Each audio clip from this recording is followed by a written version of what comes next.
한밤중 남자의 방에 들어간 궁녀. 성종의 재위 기간 중 명신으로 이름을 높인 사람들이 2명이 있었는데 그들이 조위와 신종호입니다. 신종호는 신숙주의 손자로 지조가 곧고 글 재주가 뛰어났지요. 그리고 조위는 위엄있고 당당한 풍채로 유명했습니다. 성종은 서울 시내를 둘러보는 것을 좋아했지만 가끔 궁전안을 살펴보기도 했지요. 어느 날 밤 달이 너무나도 밝아 성종은 혼자서 조용히 궁전을 거닐고 있었습니다. 그러다가 조위가 숙직하고 있는 곳까지 오게 되었습니다.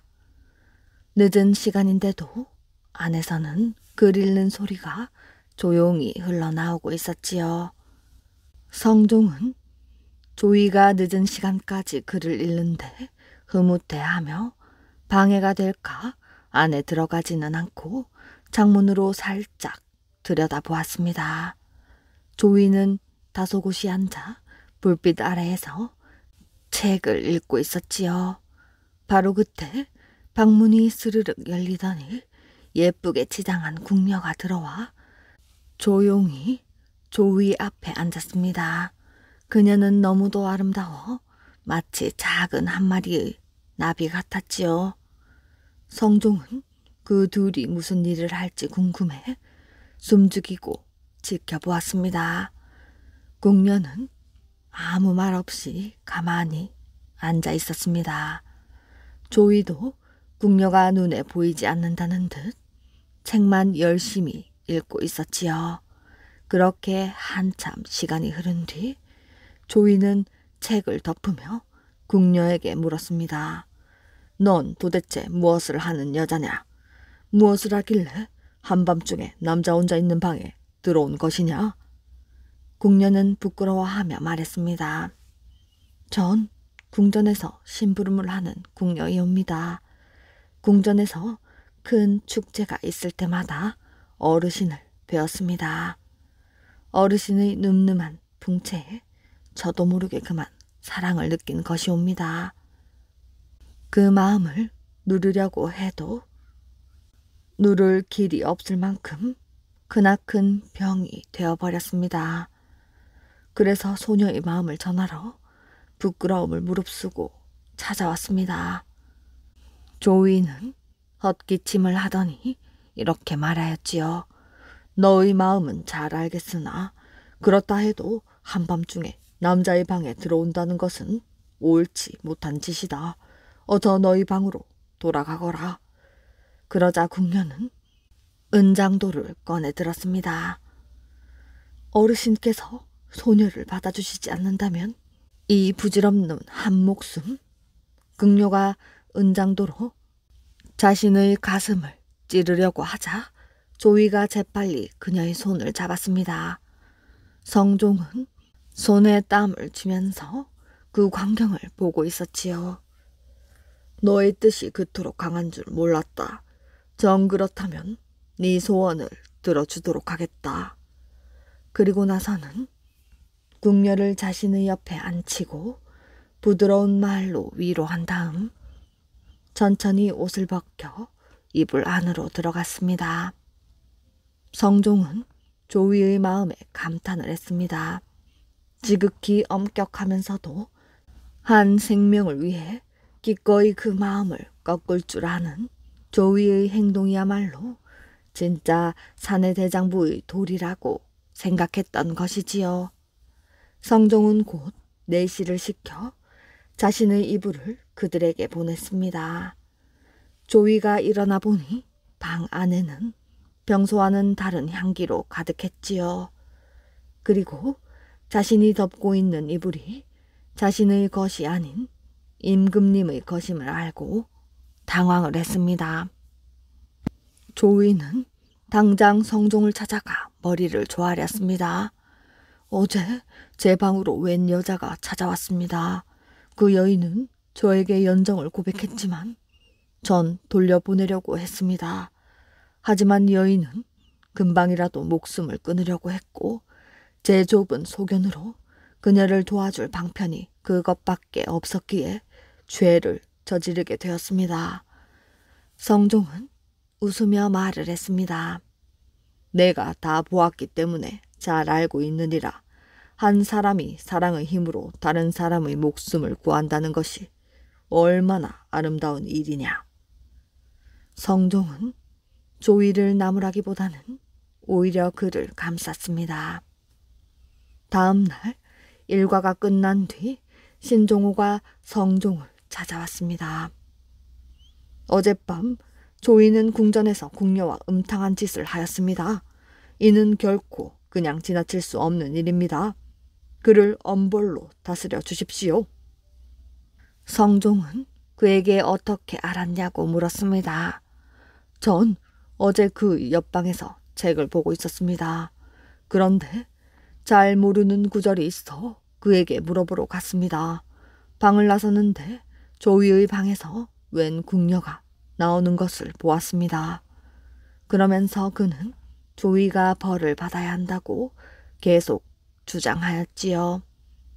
성종은 자신도 그 일을 보았고 그것은 사람의 목숨이 달린 일이라 어쩔 수 없는 것이었다고 설명을 했습니다. 하지만 신종호는 자신의 뜻을 굽히지 않았습니다. 성종은 결국 그의 뜻을 받아들이기로 하고 알았네. 중벌을 내릴 테니 그만 돌아가도록 하게 하며 그를 집으로 돌려보냈습니다. 며칠 뒤 성종은 신종호를 불러 평안도 암행어사로 임명을 했지요. 그리고 그에게 마패와 수의를 주었습니다. 신종호는 다른 암행어사들과는 다르게 임금님이 하사한 옷을 입고 다니며 자신의 신분을 알리는 암행어사로 임명된 것이었습니다. 평안도 지역을 돌면서 소신껏 탐관오리와 역적들을 처단하도록 하시오. 그리고 평안도 지역은 미인이 많기로 유명하니 여색에 빠지지 않도록 조심하시오. 그곳에서는 여간에서는 여색에 빠지지 않을 수 없다 하니 각별히 유념하시오. 신종우는 어명을 받자마자 바로 평안도로 향했습니다. 그는 스스로도 여색에 빠져들지 않을 자신이 있다고 생각하며 힘차게 길을 떠났지요. 하지만 성종우님이 평안도 감사에게 별도의 지시를 내렸습니다. 이번에 내려가는 어사에게 기생을 한 명 붙이도록 해라. 만일 실패하면 감사로서 자격이 없다고 생각할 것이다. 이제 곤란한 입장에 놓인 것은 평안도 감사였습니다. 신종우는 여색을 멀리하기로 유명한 인물인데다 자기보다 상관이었지요. 이런 사람에게 억지로 기생을 붙이라고 하니 걱정 근심이 이만저만이 아니었습니다. 그때 관기인 옥란이 그에게 와서 말을 했습니다. 기생은 각 읍마다 있습니다. 차라리 그들 모두에게 도움을 청하면 여러 사람의 힘으로 이 일을 해결할 수 있을 것이옵니다. 평안도 감사는 옥란의 말을 듣고 즉시 각 읍에다가 지시를 내렸습니다.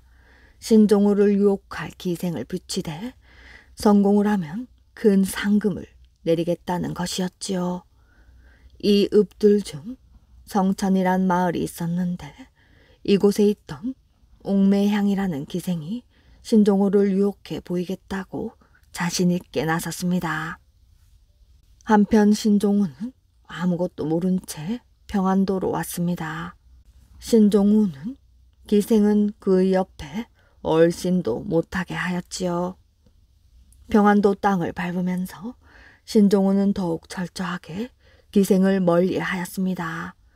워낙 기생들이 아름답기로 유명한 곳이었기에 단단히 마음을 먹고 남자 하인에게만 시중을 받았지요. 사람들은 그를 부처님 어사라며 놀려댔습니다. 하지만 이렇게 노력한 덕분에 가장 아름다운 기생이 많기로 유명한 평양에서도 무사히 지나갈 수 있었지요. 드디어 옥매양이 살고 있는 성천 지역에 신종호가 나타났습니다. 신종호가 성천으로 오고 있다는 것을 들은 매양은 동인 중에서 가장 똑똑한 사람을 한 명 골라내어 은밀히 무언가를 지시했습니다. 그리고 그로 하여금 신종호의 시중을 들게 하였지요. 신종호가 어느 여행 객사에 머물 때의 일입니다. 그는 책을 읽고 있었는데 옆에는 매양이 보낸 통인이 있었지만 신종호가 이것을 알 턱이 없었지요. 밤늦도록 책을 보고 있는데 갑자기 어디선가 여인의 흐느낌 소리가 들려왔습니다. 애잔한 그 울음소리에 신종호도 신경이 쓸 수밖에 없었지요. 처음에는 모르는 척했지만 계속되는 울음소리에 신종호는 통인에게 조심스럽게 물어보았습니다. 누구길래 저리도 슬피 우느냐? 울음소리는 물론 매양의 소리였지요. 하지만 통인은 시치미를 뚝 떼고 말을 했습니다. 저 여인은 19의 나이로 남편을 잃었습니다. 부모도 형제도 없어 저렇게 밤만 되면 외로움을 이기지 못해 우는 것입니다. 그 울음소리에 신종호도 마음이 동했습니다. 그리고 슬픈 사연을 간직한 여인이 측은하기 그지 없었지요. 다음 날 여인이 더욱 슬프게 울자 신종호는 참을 수가 없어졌습니다. 그래서 통인을 불렀지요. 저렇게 매일같이 울다가는 지쳐 쓰러져 버리겠구나. 참 딱한 치고 내가 조금이나마 위로를 해주고 싶으니 저 여인을 이리로 모시고 오너라. 그러자 통인이 말했습니다. 수절 과부가 어찌 외간 남자의 부름에 응할 수 있겠습니까?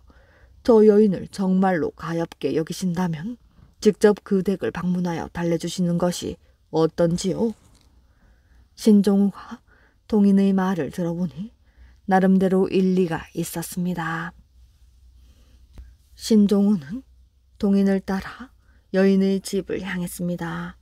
그리고 우선 통인에게 먼저 집 안에 들어가 여인에게 암행어사가 왔으니 밖으로 나오도록 이르라고 했지요. 하지만 안에 들어간 통인은 한참이 지나도 나오질 않았습니다. 그리고 여인의 울음소리는 더욱 구슬퍼졌지요. 신종호는 참다 못해 직접 안으로 들어갔습니다. 들어가 보니 방 안에는 비단 이불이 깔려있고 촛불이 한 자루 타오르고 있었지요. 그리고 아름다운 한 여인이 하염없이 눈물을 흘리고 있었습니다. 신종호가 보니 그 여인은 마치 하늘에서 내려온 선녀처럼 아름다웠지요. 신종호는 떨리는 가슴을 진정시키며 위험이 있는 목소리로 그만 울라고 타일렀습니다. 그대는 무슨 까닭으로 그렇게 슬피 우는가? 나는 평안도 어사로서 이틀 동안이나 그대의 울음소리를 들었다. 그래서 내 힘 닿는 데까지 도와주고자 이렇게 찾아왔으니 말해보도록 해라. 그러자 여인은 울음을 멈추고 고운 입술을 열어 낭낭한 목소리로 말했습니다. 저는 일찍이 남편을 여의어 그분을 따라 죽으려고 했으나 부모님이 물려주신 몸이라 차마 칼을 대지 못하고 아직까지 이렇게 살아있습니다. 하지만 살아있어도 죽은 것과 마찬가지지요. 말을 마치자 여인은 다시 눈물을 흘렸습니다. 신종호는 안타까움을 금치 못해 이렇게 말했지요. 부모님이 물려주신 몸인데 그렇게 함부로 해서는 안 된다. 다시 의탁할 만한 곳을 찾아 금실 좋게 살면 될 것이지 무엇을 그리 걱정하느냐? 그러자 여인이 떨리는 목소리로 말했습니다. 저도 피치 못할 일인 줄은 잘 아옵니다. 하지만 다시 의탁할 곳을 찾자니 변변치 않은 사내를 만날까 두렵고 홀몸으로 있자니 탐욕스러운 자들에 의해 몸이 더러워질까 무섭사옵니다. 말을 채 맺지도 못하고 다시 서럽게 흐느끼는 여인을 보고 신종호는 여인을 살려야겠다는 생각에 사로잡혔습니다. 내 그다지 변변한 사내는 아니나 아주 못생긴 얼굴은 아니니 나를 의지 삼아 평생을 살아가면 어떻겠나? 이 말을 듣고 여인은 깜짝 놀란 표정으로 잠시 생각에 잠기더니 이렇게 말을 했습니다. 저같이 미천한 것을 거두어 주시겠다고 하시니 몸둘 바를 모르겠습니다. 어사님처럼 지체 높으신 분께서 거짓말을 하셨을 리도 없고 앞으로 전 어사님만 믿고 살아가겠습니다. 여인은 울음을 그치고 신종호에게 큰 절을 올렸습니다. 신종호는 당황스럽기 그지없었습니다. 여인을 도와주고자 하는 마음에 내뱉은 말인데 여인이 그토록 진지하게 받아들일 줄은 몰랐던 것이지요. 그래서 신종호는 빨리 그곳을 빠져나가야겠다고 생각을 했습니다. 내 지금은 바쁜 용무가 있어서 그러니 한 두어 달 뒤엔 다시 너를 데리러 오마. 그러자 여인은 안색이 표독스럽게 변하더니 신종호에게 대들었습니다. 아니, 함께 살자고 할 때는 언제고 이제 와서 발뺌이세요? 전 이미 어사님께 제 몸을 바칠 각오가 되어 있단 말이에요. 이대로 그냥 가신다면 사람들이 절 손가락질 할 거예요. 그럼 전 어사님이 절 유혹했지만 전 끝까지 순결을 지켰노라고 떠들어대다가 자결할 것입니다. 정말로 여인이 거리로 뛰쳐나가 그런 말을 한다면 큰일인 것입니다. 그렇게 신종호가 어쩔 줄 몰라 하는 사이에 이부자리가 그의 몸을 감싸고 달빛이 방 안 깊숙이 들어왔지요. 여인은 촛불을 껐습니다. 신종호는 그날 밤 여인과 하룻밤을 보냈지요. 다음 날 신종호는 해가 중천에 떠서야 일어났습니다. 그의 여인이 집을 나서기 전에 임무가 끝나는 대로 바로 데리러 오겠다고 말을 했습니다. 여인은 다소곳이 말을 했습니다. 서방님의 말씀만 따르겠습니다. 기생 옥매양은 즉시 평안도 감사에게 이 사실을 알렸습니다. 감사는 뛸 듯이 기뻐하며 그녀에게 후한 상을 내렸지요. 감사가 성종에게 보고하자 성종은 어명을 지킨 것을 지하하겠다며 옥매양을 서울로 불렀습니다. 드디어 기생 옥매양이 서울까지 오게 된 것이었습니다. 한편 신종호도 임무를 마치고 서울로 돌아왔습니다. 그를 보자 성종이 물었지요. 그래, 평안도는 미인이 워낙 많은 곳이라 그곳에 간 사내치고 여색에 빠지지 않는 사람이 없다는데 자네는 어떤가? 자네는 평소에 여색을 멀리했으니 그런 일은 없었겠지. 신종호는 차마 거짓말을 할 수가 없어서 매양과 있었던 일을 사실대로 말을 했습니다. 하지만 그녀가 기생일 줄은 몰랐지요. 제가 범했던 여인은 기생이 아닌 과부였으며 그녀의 딱한 사정 때문에 어쩔 수 없이 그렇게 되었습니다. 그 옆에는 조이도 함께 있었습니다. 성종은 신종호의 이야기가 끝나자 밖에 호령을 보냈습니다. 그러자 2명의 아리따운 여인이 들어왔지요. 한 명은 조이와 관계를 가졌던 궁녀였고 또 한 명은 신종호와 관계를 가졌던 과부였습니다. 신종호는 그녀를 보자 부끄러움에 얼굴을 푹 숙이고 말았지요. 저 여인이 네가 범한 여인이렸다. 과부라 하더라도 네가 범했으니 당연히 네가 저 여인을 책임져야 한다. 그리고 목숨을 위해 범했다고 했는데 그렇다면 조위와 다를 것이 무엇이냐? 네가 조위를 엄벌에 처할 것을 그토록 주장했는데 그렇다면 너도 같이 벌을 받겠느냐? 이 말에 신종우는 할 말을 잃었습니다. 그 모습을 보고 성종은 껄껄 웃으며 자초지종을 다 이야기를 해주었지요. 여기 이 두 여인을 각각 신종호와 조위의 배필로 맺어줄 것이다. 이것은 내가 주선하는 맞선이니만큼 그 누구도 이의가 없을 것이라고 생각한다. 앞으로 네 사람은 행복하게 살도록 하여라. 그리하여 궁녀는 조위와 옥매양은 신종호와 맺어져 평생을 행복하게 살았다고 합니다. 진지왕과 도화녀. 신라 제25대 진지왕은 나란 일보다 연회를 베풀어 질펀하게 노는 걸 좋아했습니다. 신하들은 왕의 말만 떨어지면 얼씨구나 좋다 하고 잔치를 준비하였지요. 노는 일이라면 왕보다 신하들이 먼저 앞장을 섰습니다. 밤이 되면서 잔치가 무르익어 갔습니다. 어찌 궁녀들이 저리도 못생겼구나. 하나같이 인물이 없구나. 약삭빠른 신하는 왕의 눈치를 알아차렸습니다. 대왕마마 염려 마시옵소서. 절세 미인을 바로 불러오겠사옵니다. 신하는 곧바로 달려가 도화녀를 데리고 왔습니다. 진지왕 앞에 선 도화녀는 고개를 숙였습니다. 정말로 듣던 대로 참으로 아름다운 미인이로다. 진지왕은 도화녀의 아름다움에 흠뻑 빠졌습니다. 고개를 들라 대왕마마 앞에서 고개를 숙이다니. 들으라. 오늘부터 짐을 섬기도록 하여라. 그렇게 하면 평생 동안 부귀를 누리리다. 진지왕은 도화녀를 은근히 바라보며 말했습니다. 대왕마마의 청을 거절하겠사옵니다. 너그러이 용서하여 주옵소서. 저는 차라리 거리에서 목을 베일 망정 두 지아비를 섬길 수 없습니다. 도화녀는 거절했습니다.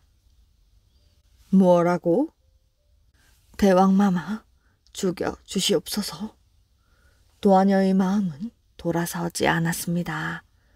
만약 네 남편이 없다면 짐의 청을 들어주겠는가? 그때는 대왕마마를 섬기겠사옵니다.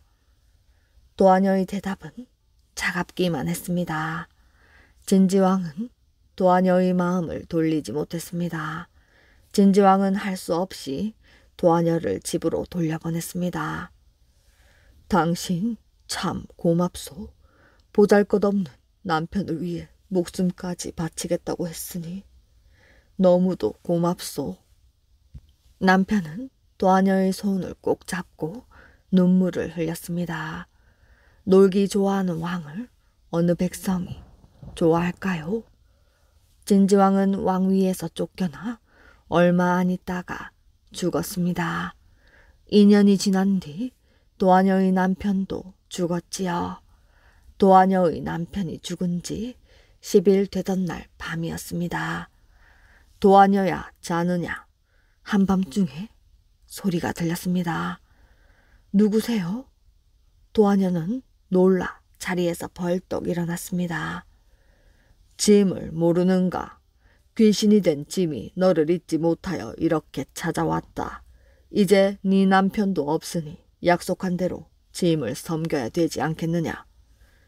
도화녀는 얼른 말을 둘러댔습니다. 대왕마마, 이젠 부모님의 허락을 받아야 되옵니다. 아주 효성스러운 효녀로구나. 여기서 기다릴 테니 어서 부모님의 허락을 받아오려무나. 도화녀는 어쩔 수 없이 부모님을 찾아갔습니다. 대왕마마의 말씀을 어찌 거절하겠느냐. 돌아가서 대왕마마를 섬기도록 하여라. 도화녀의 부모님을 이렇게 말했습니다. 부모님의 허락을 받았다는 도화녀의 말에 귀신이 된 진지왕은 몹시 기뻤지요. 귀신이 된 진지왕은 7일 동안 도화녀의 집에서 머물렀습니다. 도화녀의 집은 오색 구름으로 뒤덮였지요. 7일 뒤 귀신이 된 진지왕은 연기처럼 사라졌습니다. 그 뒤 10달 후 도하녀가 아들을 낳았습니다. 이름을 비형이라고 불렀습니다. 뭐라고? 도하녀가 귀신이 된 전왕의 아들을 낳았다고? 진평왕은 이 소식을 듣고 잠시 망설였습니다. 그리고는 결정을 내렸지요. 할 수 없구나. 전왕의 아들이면 왕손이다. 궁궐에서 자라게 해야지. 진평왕은 비형을 궁궐로 데려가 길렀습니다. 비형이 15세가 될 때 진평왕으로부터 집사라는 벼슬을 받았습니다. 그러나 비형은 이 벼슬을 탐탁하게 여기지 않았지요. 비형은 밤만 되면 몰래 담을 넘어 궁궐을 빠져나갔습니다. 새벽이 되면 몰래 담을 넘어왔지요. 진평왕이 이 일을 알았습니다. 비형이 무슨 일을 하는지 알아보도록 해라. 진평왕은 군졸 50명을 풀어놓고 비형의 뒤를 캐도록 했습니다. 비형은 월성 서쪽 황천냇가 언덕으로 올라갔습니다. 뒤따르던 군졸들은 멀찌감치 떨어져 지켜보았지요. 너희들이 아무리 도깨비라고는 하나 사람을 해쳐서는 안 된다. 비형이 도깨비들을 모아놓고 큰 소리로 말을 했습니다. 알겠습니다. 도깨비들도 큰 소리로 대답을 했지요. 비형은 도깨비들과 어울려 즐겁게 놀았습니다. 새벽 예불 소리가 은은하게 들렸습니다. 도깨비들은 종소리를 따라 뿔뿔이 흩어졌지요. 비형도 궁궐로 돌아갔습니다. 진평왕은 비형을 불렀습니다. 도깨비들과 어울려 논다고? 대왕마마, 그러하옵니다. 별난 재주도 다 있구나. 백성들을 위해 도깨비들이 좋은 일을 할 수 있도록 할 수 없겠느냐? 그건 어려운 일이 아니옵니다. 비형은 자신 있게 대답했습니다. 그렇다면 신원사 북쪽에 있는 내가 비만 오면 물이 넘쳐 백성들의 불편이 이만저만이 아니라고 한다. 그곳에 다리를 놓으면 어떻겠느냐? 대왕마마의 분부대로 하겠사옵니다. 그날 밤 비형은 도깨비들을 불러 모았습니다. 북천 내에 돌다리를 놓아야 한다. 밤이 새기 전에 일을 끝내야 한다. 비형의 말에 도깨비들은 굵은 돌을 날랐습니다. 눈 깜짝할 사이에 돌다리를 놓았지요. 과연 훌륭한 다리로구나. 도깨비들이 놓은 다리이니 귀교라고 불러라. 귀교는 도깨비 다리라는 뜻이지요. 비형아, 도깨비 가운데 사람이 되고자 하는 도깨비는 없느냐? 짐을 도와 나란 일을 보살필 이가 필요하구나. 마땅한 도깨비를 추천하여 보렴. 대왕마마, 길달이라는 도깨비를 추천하옵니다. 길달은 진평왕을 도와 나란 일을 보살폈습니다. 길달은 진평왕의 신임을 얻었지요. 진평왕은 길달을 아들이 없는 각간 임종의 양아들로 삼으려 했습니다. 대왕마마, 며칠만 말미를 주옵소서. 진평왕은 선뜻 허락을 하였지요. 사람들에게 복종하며 사는 것은 죽기보다 싫다. 숲속으로 돌아가서 내 마음대로 살아야지. 길달은 몰래 여우로 변하여 도망을 쳤습니다. 이것을 안 비형은 도깨비들을 풀어 길달을 잡아왔습니다. 대왕마마의 청을 거절했으니 너는 죽어 마땅하다. 비형은 길달을 칼로 쳐서 죽었습니다. 도깨비들은 비형의 이름만 들어도 벌벌 떨었습니다. 또한 비형의 근처에는 얼씬도 하지 않았지요. 며느리에게 맞은 시어머니. 옛날에 아주 성미가 고약한 시어머니가 있었습니다. 어찌나 성미가 고약한지 잠시도 며느리를 가만두지 않았지요. 걸음을 걸어도 빨리 걸으면 졸싹된다고 트집을 잡고, 천천히 걸으면 느려 터졌다고 트집이고, 밥을 지어도 많이 지으면 살림 해프게 산다고 트집, 적게 지으면 적게 지었다고 트집이었지요. 아들 딱 하나 있는 것을 장가 보내가지고 벌써 며느리를 3번이나 갈아치웠다면 알만한 것이지요. 첫 번째 며느리는 시어머니 앞에서 방귀를 뀌었다고 소박을 놓았고, 두 번째 며느리는 밥상 나르다가 엎질렀다고 쫓아내고, 세 번째 며느리는 트집을 잡을 것이 없으니 말버릇이 나쁘다고 쫓아내버렸습니다. 이렇게 며느리를 3씩이나 쫓아내고 나니 아무도 이 집에 시집을 오려고 하는 처녀가 없었지요.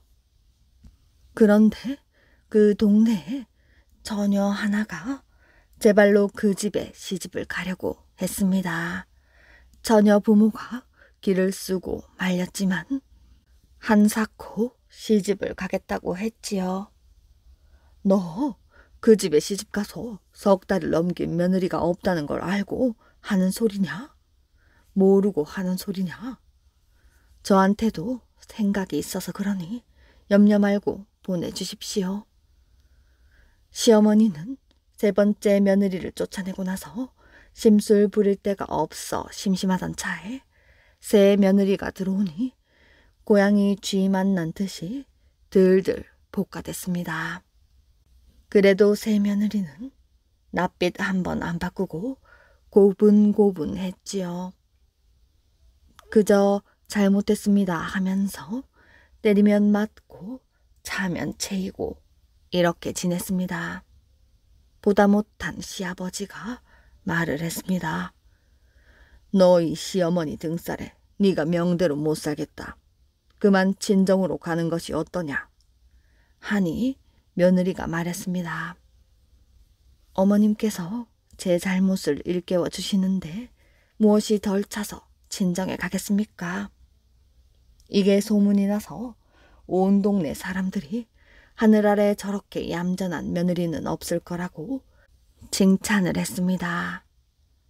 그러다가 하루는 며느리가 시아버지와 남편이 없는 사이에 새끼줄 한 타래와 회초리를 들고 시어머니 앞에 갔습니다. 이 못된 것, 그건 무엇하러 들고 왔느냐?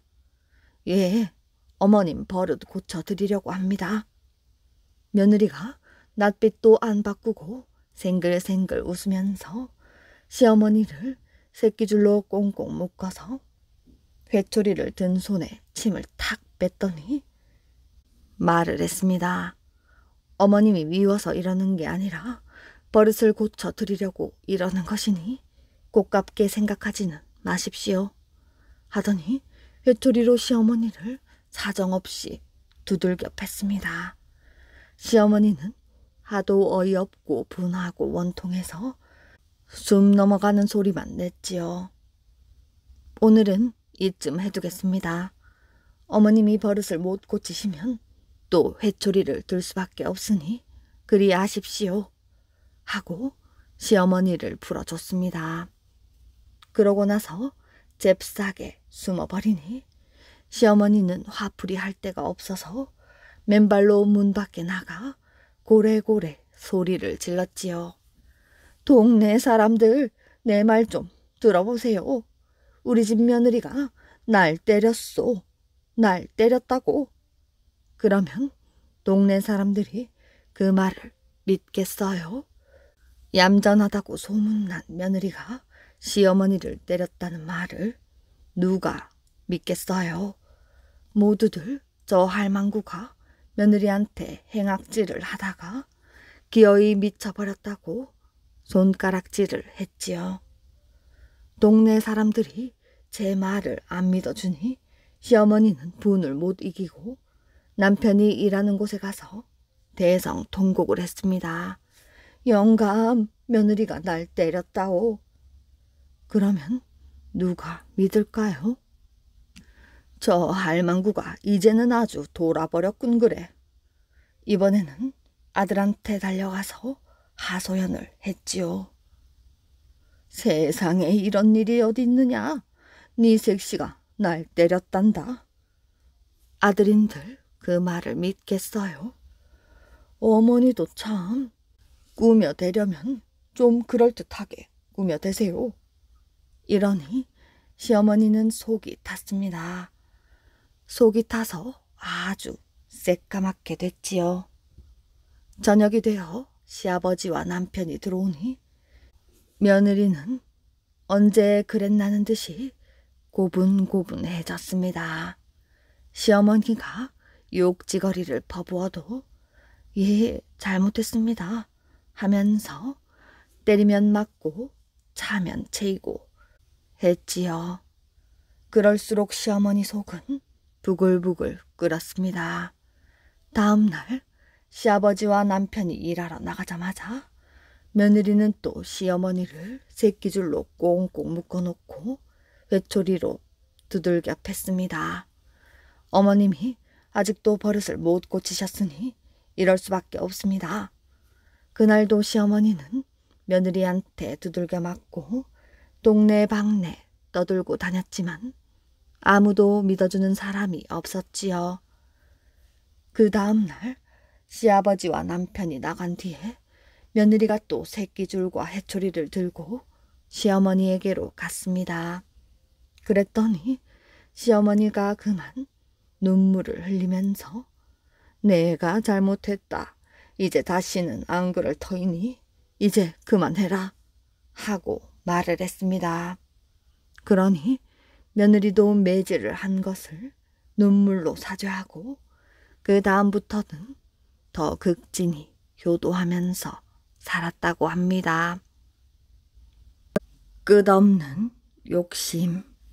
옛날 어느 마을에 할아버지와 할머니 두 부부가 살고 있었습니다. 할아버지는 땔감을 모아 내다 팔았고 할머니는 집안일을 돌보면서 하루하루 어렵게 살아갔습니다. 어느 날 할아버지가 땔감을 구하러 산 속을 한참 헤매고 다닐 때였지요. 살려주세요. 제발 살려주세요.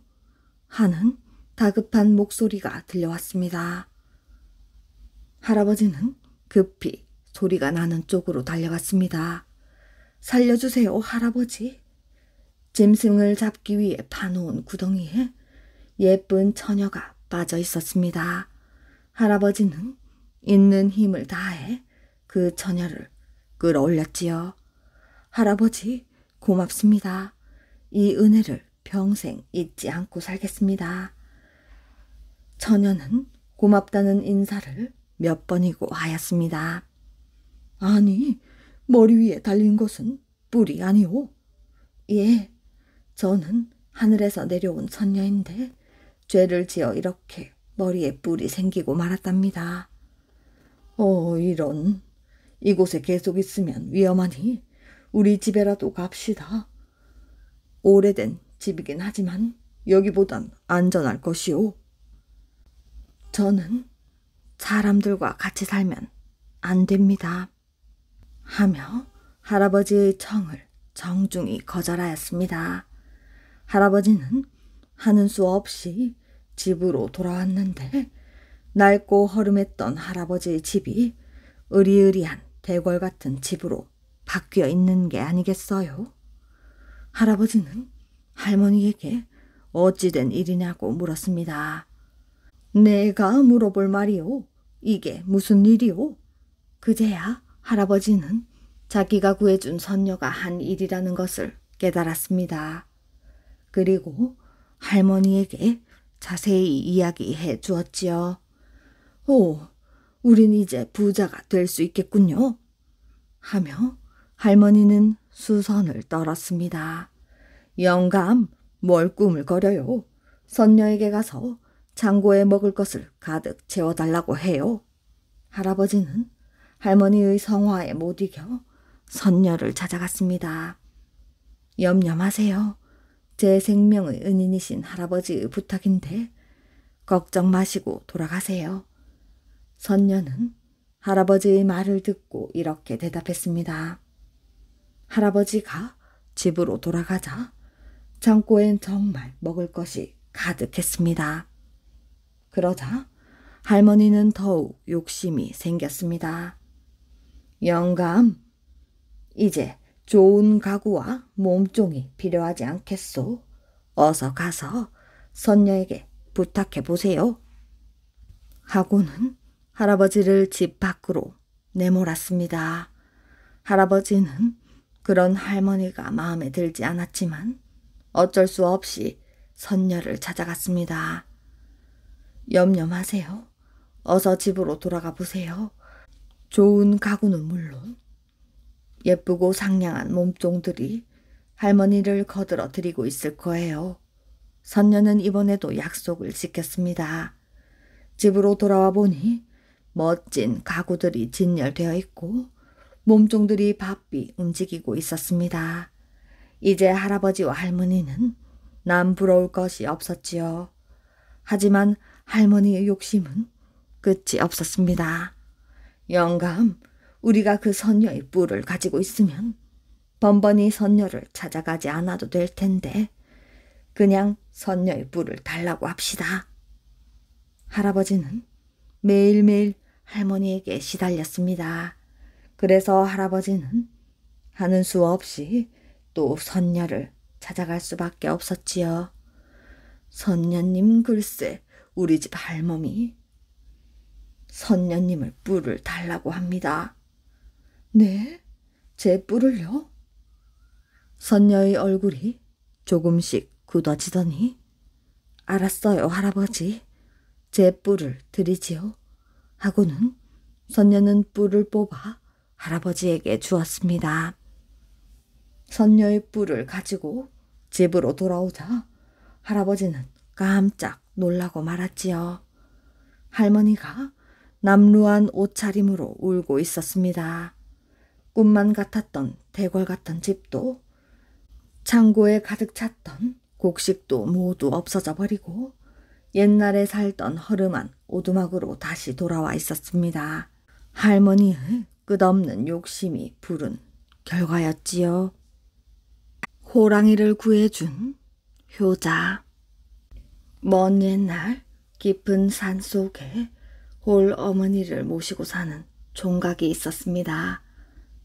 총각은 추우나 더우나 산에 올라 나무를 베어다가 숯을 만들어 장에 팔았지요. 총각은 숯을 판 돈으로 어머니를 정성껏 모셨습니다. 그 정성이 얼마나 지극하던지 모두들 입을 모아 칭찬을 했지요. 그날도 총각은 장에 가서 숯을 팔았습니다. 항상 좋은 숯을 가지고 오는 총각은 장에서 인기가 많았지요. 그날도 숯을 금방 다 팔았습니다.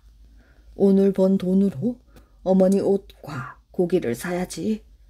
총각은 어머니의 옷을 고르느라 해지는지도 몰랐습니다. 어머니 배가 고프시겠어? 어서 가서 고깃국에 밥상을 차려드려야지. 총각은 집을 향해 달리기 시작했습니다. 그때 두 눈에 퍼런 불을 번쩍이며 집채만한 호랑이가 나타났지요. 총각은 너무 놀라 주저앉고 말았습니다. 총각은 와들와들 온몸이 떨렸지만 어머니를 생각하니 용기가 생겼습니다. 호랑아, 내게는 늙으신 어머니가 계신단다. 마지막으로 고깃국에 밥상을 차려드리고 새 옷을 입혀드리고 싶구나. 그런 다음에 날 잡아먹으렴. 호랑이가 말했습니다. 사람들은 내가 잡아먹으려면 별의별 이야기를 다 늘어놓으며 살려달라고 하지. 그런데 너처럼 어머니 밥상 차려드린 다음 잡아먹으라는 효자는 처음 봤다. 내 등에 타거라. 호랑이는 돌아서서 총각 앞에 넙죽 엎드렸습니다. 호랑이는 총각을 등에 태우고 단숨에 집까지 데려다 주었지요. 어머니, 이제 돌아왔습니다. 배고프시지요? 총각은 한숨으로 밥을 짓고 눈물로 고깃국을 끓였습니다. 아무것도 모르는 어머니는 맛있게 저녁을 잡수셨지요. 저는 이제 곧 집을 떠나 멀리 가야 합니다. 어머니는 마을로 내려가 사세요. 총각은 쏟아지는 눈물을 참으며 어머니께 큰 절을 올리고 밖으로 나갔습니다. 호랑아, 이제 날 잡아먹으렴. 총각은 집 밖으로 나와 호랑이를 찾았습니다. 그러나 여기저기 둘러보아도 호랑이의 모습은 보이지 않았지요. 총각은 어머니와 하루라도 더 살 수 있게 되어 기뻤지요. 다음 날 총각이 숯을 팔고 돌아오는데 어제 그 호랑이가 또 나타났습니다. 어제는 어머니께 마지막 인사를 드리게 해주어서 고마웠다. 이제 내가 약속을 지킬 차례야. 어서 날 잡아먹으렴. 그런데 이 호랑이가 이번에도 총각 앞에 엎드리는 것이었습니다. 어서 등에 타거라. 내가 집에 데려다 줄게. 그 뒤로 총각이 장에 갔다 올 때쯤이면 호랑이는 어김없이 고갯길에서 기다렸습니다. 어서 가자. 어머니가 기다리시겠다. 등에 총각을 태우고 집에 데려다 주곤 했지요. 그날도 장에 가서 숯을 팔고 돌아오는 길이었습니다. 언제나 고갯길에서 기다리던 호랑이가 보이지 않았지요. 웬일일까? 비가 오나 눈이 오나 기다려 주었는데 총각은 호랑이가 오기를 기다렸지만 날이 저물도록 나타나지 않았지요. 총각이 고개를 넘어가는데 고개 아래에 사람들이 모여 웅성웅성 거리고 있었습니다. 이제야 잡았군. 가죽값이 꽤 나가겠는걸. 총각은 어느 가엾은 짐승인가 싶어 구덩이 안을 쳐다보았습니다. 구덩이 안에 호랑이가 빠져 있는데 총각이 기다리던 그 호랑이였지요. 총각은 깜짝 놀라 사람들에게 사정을 했습니다. 이 호랑이를 제게 파세요. 부탁드립니다. 총각은 숯을 판 돈을 모두 내놓았습니다. 돈이 생각보다 적기는 했지만 총각이 하도 매달리기에 사람들은 호랑이를 넘겨주었습니다. 총각은 호랑이를 구덩이에서 꺼내주었지요. 고맙다. 네가 나를 살려주었구나. 호랑이는 총각에게 엎드려 절을 했습니다.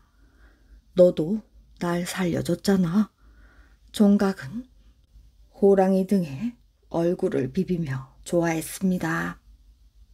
그런 일이 있은 뒤부터 총각과 호랑이는 형제처럼 지냈습니다. 어머니가 딸기를 잡수시고 싶대 하면 호랑이는 총각을 등에 태우고 산딸기를 따라갔지요. 총각과 호랑이는 그렇게 정성껏 어머님을 모시며 오래도록 행복하게 살았다고 합니다. 하늘이 내린 복. 조선시대에 지공이라는 사람이 살았습니다. 유난히 추웠던 어느 날 새로 지은 옷을 입고 서당에 다녀오는데 한 아이가 길에 앉아 떨고 있는 것을 보았지요. 얘야, 왜 이렇게 추운 날 그렇게 얇은 옷을 입고 여기에서 떨고 있는 것이냐? 그러자 이 아이는 우리 동네에 전염병이 돌아 동네 사람들은 물론 저희 부모님까지도 모두 돌아가셨어요. 하며 서럽게 우는 것이었습니다. 지공은 아이에게 새 옷을 벗어 입혀주고는 자기의 집으로 데리고 왔습니다. 가족이 없는 가엾은 아이라 틈틈이 글도 가르치고 집안일도 거들게 했습니다. 그런데 이 아이는 크면서 매우 총명할 뿐더러 충성심이 강하여 집안에 많은 도움이 되었습니다. 모든 일에 성실할 뿐만 아니라 한 번 맡긴 일은 빈틈없이 잘 해내 큰 일꾼 못지않은 몫을 했지요. 그렇게 몇 해가 지난 어느 해 나라에 전쟁이 일어났습니다. 사람들은 서둘러 피난을 가기 시작했고 지공의 가족들도 역시 난을 피하기 위해 나루터로 나갔습니다. 그러나 나룻배는 한 척뿐인데 건널 사람은 너무도 많아 배를 타기가 힘들었지요. 그때 지공이 길러준 아이가 말했습니다. 주인어른, 저를 따라오십시오. 제가 얕은 곳을 알고 있습니다. 하고 지공의 가족들을 안내하여 강의 하구 쪽으로 데리고 갔습니다. 신기하게도 그곳은 다른 곳에 비해 물의 깊이가 얕아 사람이 걸어서 건널 수 있었지요. 얘야, 어떻게 이런 길을 알고 있었느냐? 예, 며칠 전 꿈에 한 노인이 나타나 이 길을 가르쳐 주었습니다. 그러면서 이 길로 가면 살 수 있다고 했습니다. 참 신기한 일도 다 있구나. 지공이 어려운 사람한테 베풀어준 착한 일이 이런 기적 같은 결과를 낳은 것이지요. 단방귀, 장수. 옛날에 욕심 많은 형과 마음 착한 동생이 살고 있었습니다. 형은 얼마나 욕심이 많았던지 아버지가 물려준 많은 재산을 혼자서 다 차지해 버렸지요. 동생은 할 수 없이 산에서 나무를 해다가 팔아서 먹고 살았습니다. 그렇지만 형을 조금도 원망하지 않았지요. 어느 날 동생이 깊은 산 속에서 나무를 하고 있는데 커다란 호랑이가 나타났습니다. 동생은 쩌렁쩌렁한 호랑이 소리에 놀라 도망을 쳤지요. 어찌나 급했던지 가지고 있던 지게고 도끼고 다 내팽겨치고 정신없이 도망을 쳤지요. 그러다가 구덩이를 하나 발견하고 그리로 훌쩍 뛰어내렸습니다.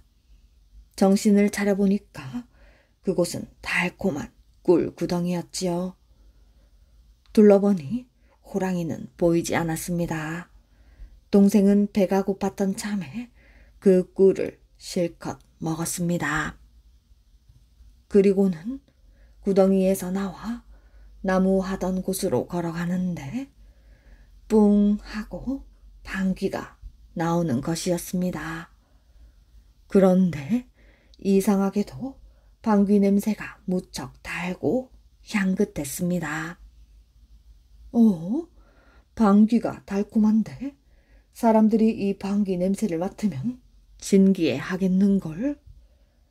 단방귀 장사를 해봐야겠다. 다음날 동생은 시장에 나가 단방귀 장사를 시작하게 되었습니다. 단방귀 사려 어서들 나와서 달고 향기로운 방귀 냄새를 맡아보세요. 그랬더니 사람들이 눈을 동그랗게 뜨고 모여들었습니다. 세상에 단방귀도 다 있나? 어서 방귀를 뀌어보시오. 정말 그 냄새가 향기로우면 돈을 내겠소. 동생은 신이 나서 방귀를 뀌었습니다. 우와, 정말이네. 이렇게 달고 향기로운 방귀는 처음이야. 맡으면 맡을수록 자꾸 맡고 싶어지는걸. 사람들은 코를 갖다 대고 그 냄새를 맡느라 정신이 없었지요. 매일 더 많은 사람들이 와서 단방귀 냄새를 맡고 돈을 주었습니다. 덕분에 동생은 큰 부자가 되었습니다. 소문을 들은 욕심 많은 형은 동생을 찾아와 그 비결을 듣고 돌아갔습니다. 형은 깊은 산 속에서 호랑이를 기다리고 있었지요. 아니나 다를까 호랑이가 나타났습니다. 욕심 많은 형은 도망치다가 드디어 큰 구덩이 하나를 보았지요.